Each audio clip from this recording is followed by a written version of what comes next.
ఓం శ్రీమాత్రే నమః. కులాంగనా కులాంతస్థ కౌలిని కులయోగిని అకులా సమయాంతస్థ సమయాచార తత్పర మూలాధారైక నిలయ బ్రహ్మగ్రంథి విభేదిని మణిపూరాంతరుదిత విష్ణుగ్రంథి విభేదిని.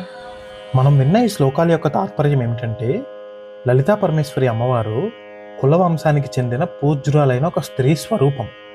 ఇక్కడ కులవంశం అంటే యోగ మార్గము లేదా ఒక విశిష్టమైన ఆరాధనా పద్ధతిగా మనం భావించాలి. మానవ శరీరంలో సుషుమ్న నాడికి దిగువన ఉండే కుల మార్గంలో ఆమె కొలువై ఉంటారు. అలాగే కౌళ మార్గానికి ఆమె అధిదేవత. కౌళ మార్గం అంటే నిన్నటి వీడియోలో మనం చూసినట్టు అదొక రకమైన తంత్ర సాధన. కుల మార్గంలో సాధన చేసే యోగులకు